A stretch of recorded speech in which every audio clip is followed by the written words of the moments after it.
Assalamualaikum warahmatullahi wabarakatuh. Marilah kita bersama-sama memanjatkan puja dan puji syukur kehadirat Allah Subhanahu wa Ta'ala, dan senantiasa menyampaikan sholawat dan salam atas junjungan kita Nabi besar Muhammad Sallallahu Alaihi Wasallam, Nabi akhir zaman yang bisa menerangi semua kehidupan manusia.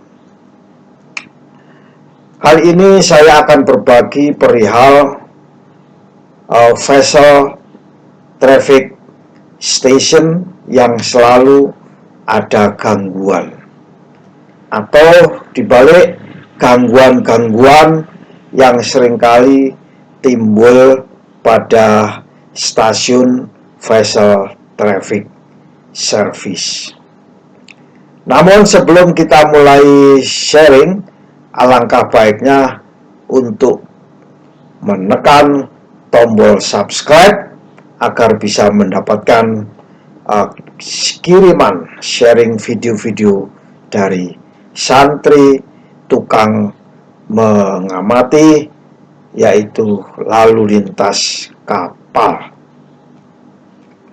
Kawan-kawan santri, kawan-kawan praktisi maritim, kawan-kawan lain yang terkait dan pelaksanaan vessel traffic service atau jasa pelayanan lalu lintas kapal. Gangguan-gangguan yang ada di vessel traffic service station itu tidak boleh ada, tidak boleh terjadi, ya. Karena begitu gangguan-gangguan itu ada, artinya kita sudah mengabaikan tugas kita yang utama sebagai seorang vessel traffic service, yaitu mengamankan lalu lintas laut, jalur lalu lintas. Kalau menurut orang-orang ASDP disebut jalur haluan sejati. Jalur haluan sejati ini harus diamankan.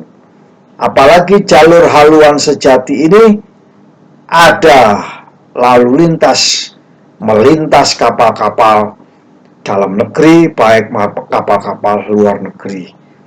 Bila mana itu frekuensinya sering, maka kemungkinan besar akan terjadi tabrakan kapal.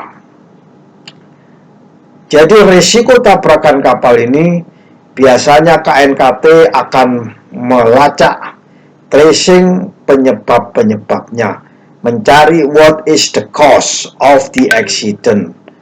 Biasanya KNKT mulai mendapatkan data dari yang namanya VTS station.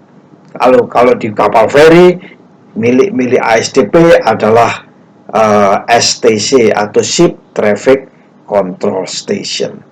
Nah, lokasi-lokasi tersebut tidak boleh ada gangguan, apalagi gangguan-gangguannya sifatnya berdampak besar, berdampak kepada kecelakaan kapal, berdampak kepada pencemaran, berdampak kepada kapal tenggelam, dan berdampak kepada rusaknya lingkungan.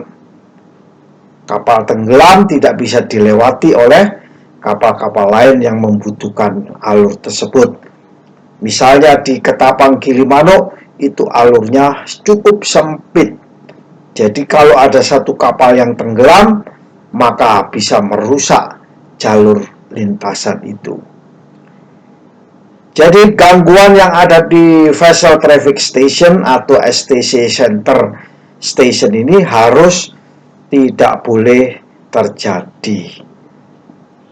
Namun beberapa gangguan ini ada kalanya gangguan yang tidak bisa dihindarkan. Gangguan yang tidak bisa dihindarkan ini adalah misalnya seorang operator itu menerima telepon, permintaan request dari kapal, permintaan request karena terkait dengan tugas-tugasnya. Itu adalah gangguan yang bisa ditolerable. Seorang operator tidak boleh mengalihkan perhatian karena adanya telepon, terganggu perhatiannya kepada tugas utamanya. Ya. Yang kedua yaitu biasanya seorang operator itu melihat email-email yang masuk. Kalau email-email itu adalah email yang terkait dengan tugas-tugasnya, mungkin itu bisa ditolerir. Tapi kalau email-email atau sosial media yang sifatnya privacy, pribadi, maka itu akan mengganggu tugas-tugas dari VTS operator, ya, VTS operator. Apalagi yang bisa ditolerir, yaitu membuat laporan. Membuat laporan secara tertulis itu pun juga akan mengganggu daripada operasional sehari-hari dari operator VTS ini. Sehingga sekarang ini semua harus digitalisasi supaya tidak terganggu, ya. Kemudian tindakan-tindakan perbaikan peralatan, perbaikan sistem, ya, peralatan radar, peralatan AIS, sarana komunikasi, peralatan CCTV. Kalau itu telah dilakukan perbaikan, maka itu ada gangguan, ya, dikategorikan gangguan, tapi gangguan yang bisa ditolerable. Atau perawatan, ya, pemeliharaan itu biasanya juga merupakan satu gangguan bagi VTS operator, ya.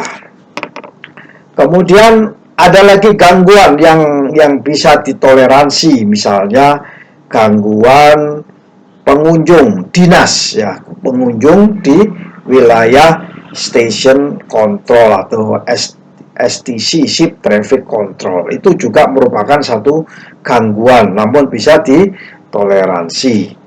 Kemudian berkaitan dengan TV, kadang-kadang VTS operator menonton TV. Kalau TV-nya itu ada sudut pandangnya, view-nya di lain view yang display untuk memonitor pemantauan, maka itu bisa mengganggu.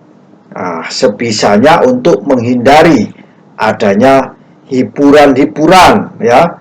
Hiburan itu bisa membuat pengalihan perhatian daripada operator. Termasuk musik yang ada di situ. Musik, apalagi musiknya keras. Nah, itu bisa mengganggu daripada operator daripada VTS. Bisa juga ngantuk, ya. Ngantuk, sehingga orang yang bekerja sebagai operator VTS itu dicek fisiknya, rekam medisnya bagaimana, mentalnya bagaimana, tidak boleh lengah sedikit pun. Makan dan minum pun juga harus dikontrol bergantian agar tidak terjadi pengalihan perhatian. Merokok dilarang di daerah VTS station itu.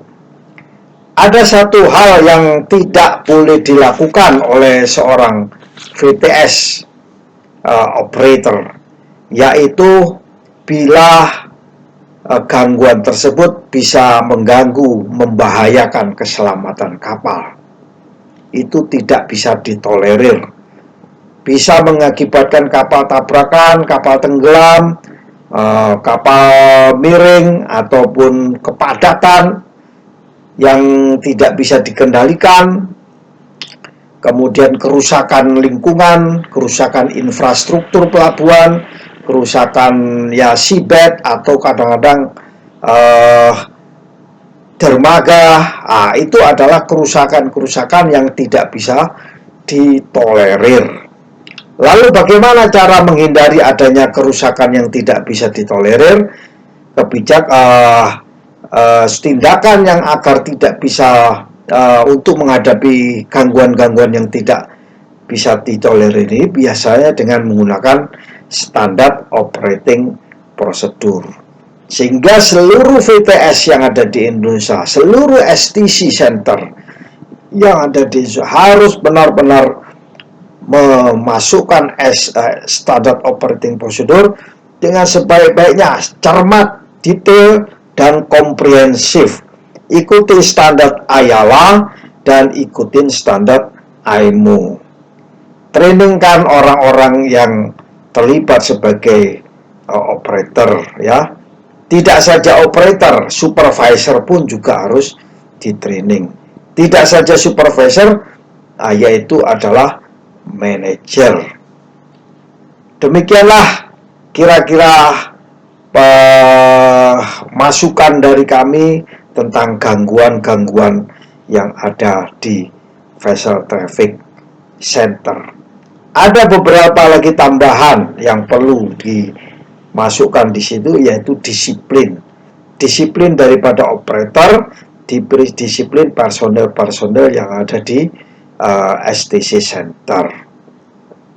Kemudian terkait dengan teamwork, ya, teamwork ini sangat penting sekali karena tidak mungkin seorang VTS operator bekerja sendiri.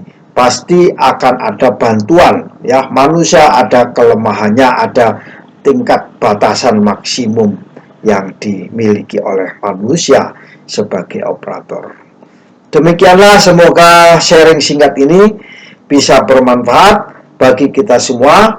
Jangan lupa share atau like dan komen. Kalau perlu sekali lagi subscribe agar bisa mendapatkan sharing video-video kami. Santri tukang mengamati traffic atau lalu lintas kapal. Wallahul muwaffiq ila aqwamit thoriq. Wassalamualaikum warahmatullahi wabarakatuh.